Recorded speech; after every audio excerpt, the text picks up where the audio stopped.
కింద పడ్డప్పుడు ఎముకలు విరగడం, ఫ్రాక్చర్లు కావడం మనకు తెలిసిందే.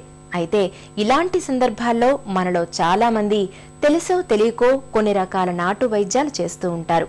గాయపడ్డ వ్యక్తిని ఆసుపత్రికి తీసుకువెళ్లడంలో కూడా పొరపాట్లు చేస్తూ ఉంటారు. ఫలితంగా ఎముకల్లో ఫ్రాక్చర్లు మరింత తీవ్రతరమవుతూ ఉంటాయి. ఎముకల్లో ఫ్రాక్చర్లు అయినప్పుడు ప్రథమ చికిత్స ఎలా ఉండాలో ఇప్పుడు తెలుసుకుందాం.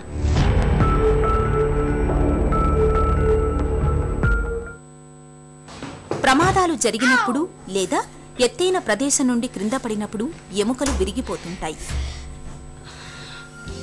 ఎక్కువగా చేతులు, కాళ్ల ఎముకలు ఇలా విరుగుతుంటాయి. ఇలా ఏ కారణం చేతనైనా ఎముకలు విరగడాన్ని ఎముక విరుపు లేదా బోన్ ఫ్రాక్చర్ అని అంటారు. అయితే కొన్నిసార్లు ఏ కారణం లేకుండానే ఎముకలు బలహీనంగా ఉన్నందువలన కూడా విరగవచ్చు.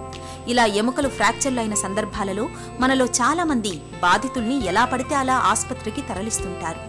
అలా చేయడం వల్ల ఎముకల్లో ఫ్రాక్చర్లు మరింతగా పెరిగే ప్రమాదం ఉంది. ఎముకలు విరిగినప్పుడు ముందుగా దెబ్బ తగిలిన చోట రక్తస్రావం అవుతున్నట్లయితే గాయాన్ని శుభ్రపరిచి రక్తస్రావాన్ని అరికట్టాలి.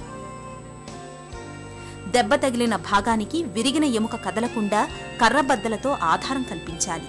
జాగ్రత్తగా గట్టిగా కట్టుకట్టాలి. బ్యాండేజీ విరిగిన ఎముక మీద కాకుండా దానికి అటూ ఇటూ కట్టాలి. అయితే రక్త ప్రసరణ ఆగిపోయేంత గట్టిగా కట్టకూడదు.